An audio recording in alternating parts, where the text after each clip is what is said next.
Hey everyone welcome and welcome back to my channel. आज हूँ गुरुवार बिना पियाज रसुण रोसे तो ये अर भात हो लंच रे आठी डालमा भी हो देखिपे डालमा आज बहुत दिन पर पनीर बनिया हो घरे कहीं घरे क्या आम पनीर एत भल लगे पनीर खावाई तो नॉर्मल अदा टमाटो जीरा धनिया देके यहाँ बनिया बिना पियाज रसुण देखो ये अल्प बनई मुझे आज फास्ट टाइम मो शाग मुगटा बनाऊली ये मुग अच्छी ये कखारु बैगण आलू नहीं शाग भी नहीं आठ देखिपे सब मुग सब परिवा पकईकि सिझे देती बड़ी आ नाड़ी पकई बड़ी नाड़टा जो थाए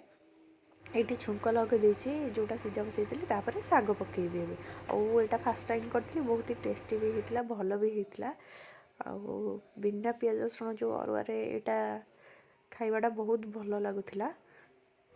तापर शोकी खाई शोकी उठला इवनिंग इच्छा है कि बहुत दिन पर टे छण छणी खाई एमती बाहर किणी तो नहीं आसी कि घरे आज बनइली आटा हूँ बारी बैगण मानने होता हाटू किना आसला ये पकुड़ी टे बनयागला समस्त मिसिकी खाइलु और राति भोजी थी गाँव में तो से कि बनई नाला तो बापा समस्ते जाते बाहर को खावाई कि आम माँ झील ये देखो आसी जाता जेहेतु आम कम कम खाइबू